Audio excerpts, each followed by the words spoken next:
All right, so time to get ready for game two. You could call it the NLCS, or you call it the Pennant Series. I know Marty Lurie on KNVR is trying to get people to call it the Pennant Series because he doesn't want people to forget that it used to be about winning the pennant. And I like that term too, winning the pennant. It sounds cool. Um, and I think I'll start calling it that too. We'll call this the Pennant Series. Um, I like the tradition of baseball is part of what makes it great. So a lot of these youngsters today don't really understand that. Uh, they like football, which is from the 1960s, which is a brutish game and not a gentlemanly sport whatsoever. I know that baseball doesn't have quite the same pace that football has, but really, the problem is, I think, less that baseball is slow and more that people today have no attention span whatsoever. And this is coming from a guy who played a lot of video games in his youth, and they say that video games negatively affect your attention span, but I love baseball. And to me, it's one of the best spectator sports out there. And I do hope that in the off season they do put some rules together about no more stepping out of the batter's box, not as many timeouts. I think there should be some kind of a pitch clock or something like that. I think that could make the game move on a hell of a lot faster. But because those are the things that really slow the game down. I think the batter taking forever and the pitcher taking forever. But otherwise, I think the game's a great game, and I think it's a shame that so many people today are switching over to football, which is really it's just there's the good thing I like about football. And it's there's a sort of a team concept. It's more of a team concept than baseball is. But it doesn't feel that way in the playoffs. In the playoffs, baseball really feels like a team concept more so. And you know, the whole mentality of football, being basically like essentially representing a war zone, and with the common goal of beating your opposition into submission with physical violence, essentially, I find pretty to be a poor role model for kids and a poor role model for ethical behavior in life. So yeah, that's my little quick take on the superiority of baseball. That's not to say I don't love basketball. I think basketball's great too, but that's a whole other story. Anyway, so game two, and we got Lance Lynn and Jake Peavy. And I'm to be honest, if I was Matheny, I think he's making another mistake. Shelby Miller has had much better success against the Giants, and I would start Shelby Miller in this game. Now I know that's way more controversial. This is no brainer call. I understand why Matheny is going with Lance Lynn. It does make sense, I think. If you look at the pure numbers for the regular season statistics, then Lance Lynn had a much better year. But knowing Shelby Miller's history against the Giants, and knowing as I do that, I think despite their regular season numbers this year, I do believe that Shelby Miller is a better pitcher than Lance Lynn. And a lot of people really like Lance Lynn. My fantasy magazines always give him high praise, but I don't know where all this comes from. I think he's a good pitcher, but I think he's been sort of overhyped a bit. And you look at his stats, and he's not unhittable. He's not even close to being dominant. I'd say he's an above average pitcher, but it's not like he's way above average. I think Shelby Miller has more pure talent than Lance Lynn does. And Lance Lynn has always had some amount of control issues. He's not the greatest control pitcher, and given how poorly the Giants have been hitting, we need all the help we can get as far as walks are concerned. Then I do believe that if we take the same approach against Lance Lynn that we took against Wainwright, we will get some free passes in key situations. So look for the Giants hitters to bring the same mentality to tomorrow's game as they did the previous night's game, and I think we can be successful. That being said, this is not going to be a walk in the park, that's for sure. Let's take a look at the some numbers here that I think are of interest. For one, well, the good thing is Lance Lynn has not performed all that well against the Giants in history. He's 0-3 with a 7.98 ERA and 1.86 strikeout to walks ratio and a 1.841 WHIP. I mean, that is a bad WHIP. So clearly he has struggled against the Giants in the past, and that would be the biggest reason why I wouldn't start him against the Giants in Game 2. If I was Matheny, I would be starting Shelby Miller. Peavy, meanwhile, against the Cardinals, has a career 3-4 record. Not great, but 2.97 ERA and a 1.179 WHIP. 3.39 strikeout to walk ratio, and he even struck out 9.5 guys per 9 innings. That's a good sign. Now, some of these stats are probably from when he was with San Diego years ago, and they aren't particularly relevant, but it doesn't hurt to have a good career record against the opposing team. I actually think those stats matter less, though, believe it or not, than I wanted to make a mention of this in the previous video, but that was the part that I couldn't quite remember. And that is umpires. I think umpires have a huge effect on the outcome of a game. If a pitcher relies on a spot, if a pitcher, especially if a pitcher is relying on location and hitting spots and getting calls in spots that are kind of borderline, then which umpire they have matters a lot, because an umpire that calls the low outside strike is going to work. Vogelsong is a perfect example. If Vogelsong throws to an ump, have his pitches called by an ump who has a wide zone, he's going to have a lot more success than the guy who calls it tight. And Phil Cuzzi calls a pretty tight zone. So, I think this is going to be a challenge for Jake Peavy, because I think Jake Peavy at this point, he doesn't blow hitters away as much as he used to. He relies on his control and hitting corners.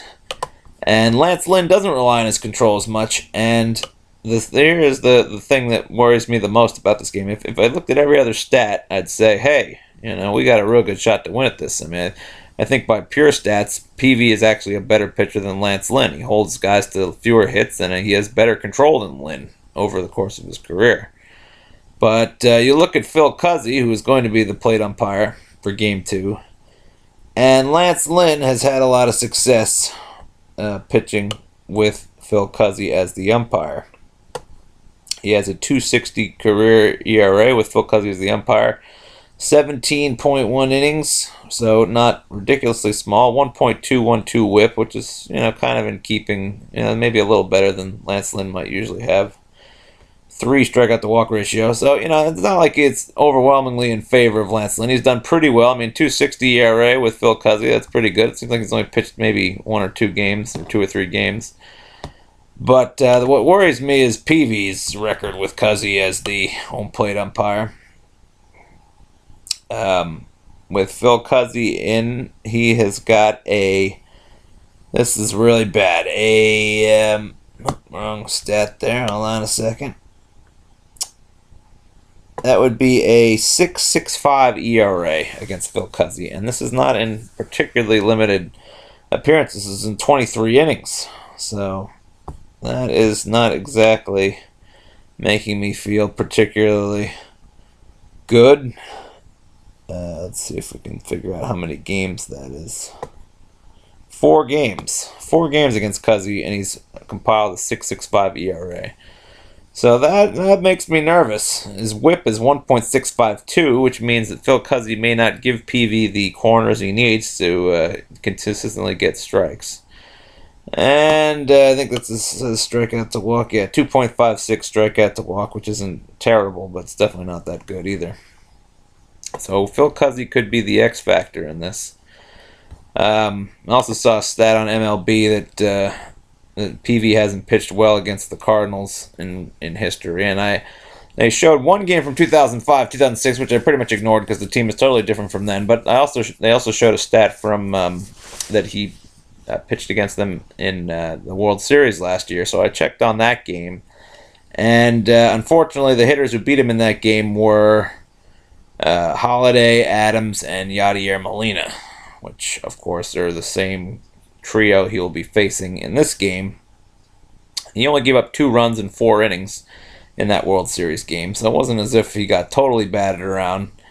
But, it's a slight concern, and, I certainly hope that he doesn't get too squeezed with Phil Cuzzi, but, certainly I don't think the MLB picks their umpires based on trying to set a narrative or anything like that, so, we'll see if Peavy can buck his trends as far as luck is concerned with Phil Cuzzi, but if there's anything that makes me worried about tomorrow, that's it. Otherwise, every other stat to me says that Peavy is a better pitcher, and I still do believe, regardless of Phil Cuzzi, that we can probably pull this one out.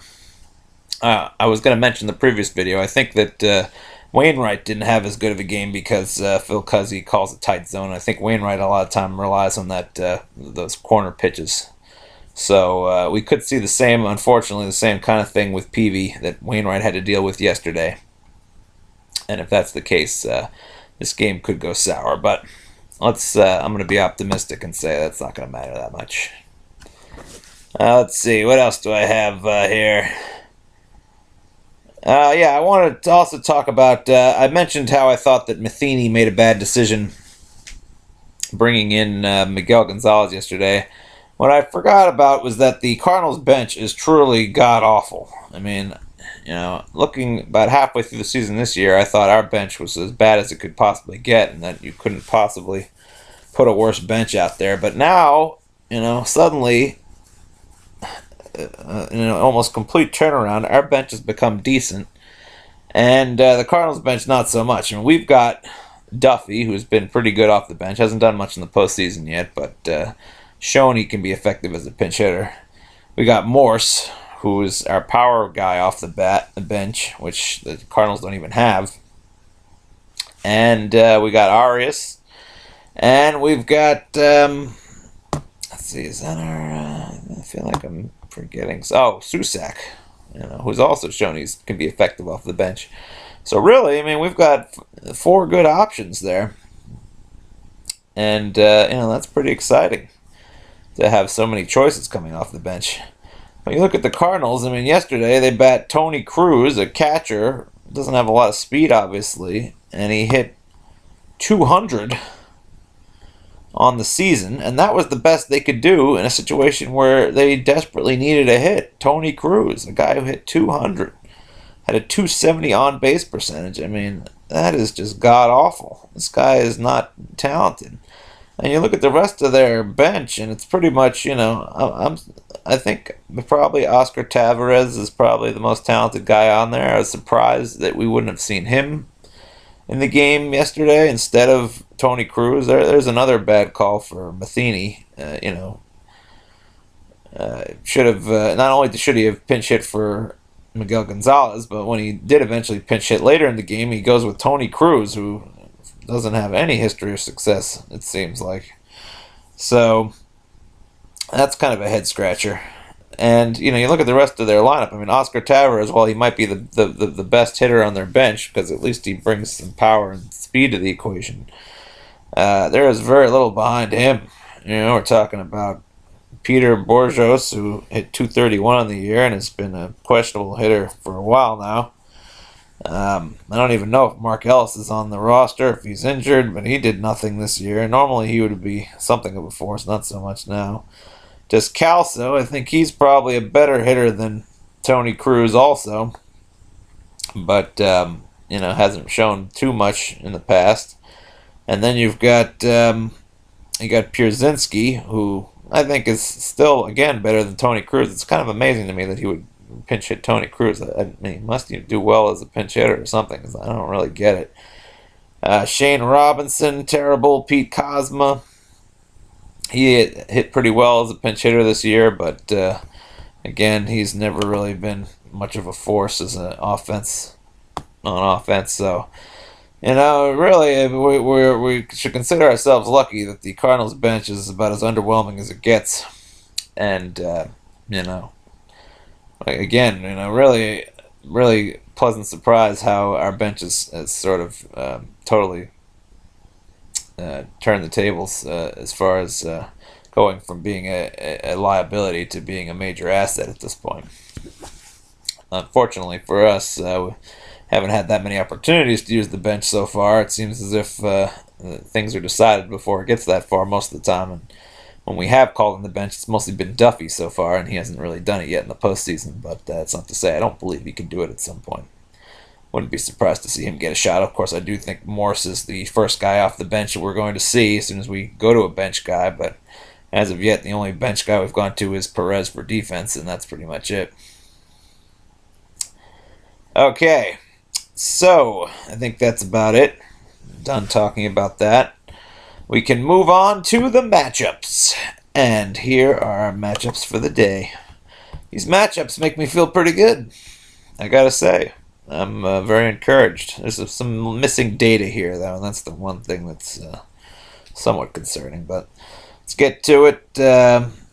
Matt Holliday, 8 for 28, 286 with a home run, 10 walks. So he's shown an ability to wait it out on PV, which could be bad. 4 steals against PV. That's not too good. But, yeah, Matt Holliday, I think most of these stats are from a while ago. I don't know how much they matter, but I do think that Matt Holliday will be a force to be reckoned with. He was almost a force to be reckoned with in the first game, so we definitely got to watch out for him. Hopefully he won't come up with too much on the line. Johnny Peralta, though, another set of poor stats. We've been lucky. He is a middle-of-their-order hitter, and I talked about him being a defensive liability in the last game, but he actually had a pretty good defensive game, so I guess the Cardinals are pretty good at putting guys in the right place. That's what they were sort of saying. But, again, Peralta, 34 at-bats. This is not a small sample size, and he's hitting .206 with a homer against Peavy. So that is very good news. It's good to neutralize him because he's been a big threat for the Cardinals in their lineup this year. Holliday had 28 at-bats, so there's a lot of experience between Holliday and Peralta. Holliday has been a little bit more on the positive side, but Peralta not so much. Pierzynski, it's 267. I don't think we're going to see much of him. Maybe as a pinch hitter, but nothing to be too afraid of there. Molina, 3 for 17. 176 average. Not a lot of at-bats, but 17 at-bats is not nothing. 3 for 17 with 4 strikeouts. No walks, no runs scored, no stolen bases, nothing. That is encouraging. So we're looking at, of their big three of Yadier Molina, Peralta, and Holliday. Holliday has had the most success, of course. Carpenter, Matt Carpenter, the third baseman, is not on this list, and that's the scary thing. We don't know what Carpenter will do against Peavy, and I fully expect Carpenter to be a factor, as he has been. He almost was a factor in Game 1. He got a hit to lead off the game, and that made me nervous right off the bat. But luckily, Carpenter doesn't have a lot of speed, and normally he doesn't have a lot of power. He certainly didn't show that against the Dodgers. He had plenty of power against the Dodgers, but there you have it. I think he'll still be a factor, and no Matt Adams on this list either, which is also scary. Certainly, I wouldn't necessarily have a hard time seeing him taking Peavy deep. So Peavy's going to have to watch out for Carpenter, Matt Adams, and Matt Holliday. The Mats. All 3 Mats are going to be what we need. That's going to be the theme of this game. Watch out for the Mats. But luckily, Peralta and Yadier Molina seem to be somewhat neutralized for this game. So there we go. That's that. At least we have some good numbers there. Feel pretty good about it. And then against Lance Lynn, as I said, he hasn't done well against the Giants, and it really shows against the current crop of guys. Buster Posey, 4 for 6 with a homer and 4 RBI. He did strike out in his other 2 at-bats, but you've got to be encouraged by that. Again, the current lineup of Giants' success against Lynn is all small sample size, so we can't get too excited about this, but in a small sample size, we've certainly made some noise against them, that's for sure. Joaquin Arias, 4 for 5 with a double, 4 RBI. He's hitting .800 against them. Probably won't matter too much unless we get into a pinch hit situation, but I think if we do have a pinch hit situation and Lynn is still in the game, there's a good chance we'll see Arias come up instead of Duffy this time. Belt 2 for 3 with 2 steals against him. So, kind of surprising that he wouldn't. Let's see, I believe Lance Lynn is. Let's take a look. He is a right. Yeah, he's a righty. So I guess that's a good sign. Maybe he doesn't hold runners that well. So it's 2 stolen bases and 2 hits against Lance Lynn for Belt. That means he's stolen a base both times he's gotten on base, probably. I don't see Belt as having stolen third, so maybe we can utilize his lack of ability to get the runner to get some steals. It looks like, he's the only one in the lineup who has any steals against him. Morris 3 for 5 with 2 strikeouts. Maybe we could just as easily see Morris Arias as a pinch hitter. Looks like Sandoval 1 for 3 with a double. Doesn't tell you much. Ishikawa 1 for 2 with a strikeout. That really doesn't tell you much. Pagan, we're going to skip him. I'm not going to bother with him anymore. Pence 3 for 9, 2 strikeouts. Not super encouraging. No doubles, no home runs. But again, I'm still waiting for Pence to break out of it a little bit. I'd like to see some action out of him. Crawford 1 for 6 with a double. 4 strikeouts. I'm not expecting a lot out of Crawford.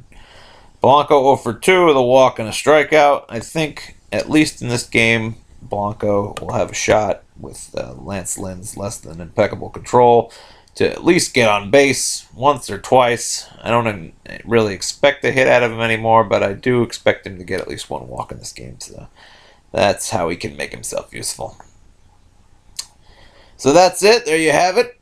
Game 2 on its way. If we can win this one, I think chances are pretty damn good that we can walk off with this series. Same way people expect the Royals to walk off with their series. And, the wild card, I think, is the ump for this game, but I think we're more than capable of winning it. I'm optimistic, and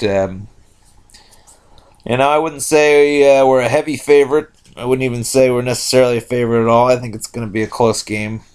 But if we can force Lance Lynn to throw a lot of pitches and get into the bullpen again, it would be great. They've already had to dip into their bullpen once. If we can just tire out the bullpen a little bit, even if we lose this game, it will be a small victory. So yeah, PV's gonna have to show. He's got a few things going against him. His history against the Cardinals in the postseason hasn't been great, and his history in the postseason in general hasn't been great. But he did it against Washington. I'm sure he wants it as badly as anyone. I think he's our second best pitcher right now, and it's probably the right call. So PV, get out there, get after it. Be pumped, get the team pumped, and let's walk away with a win in game number 2.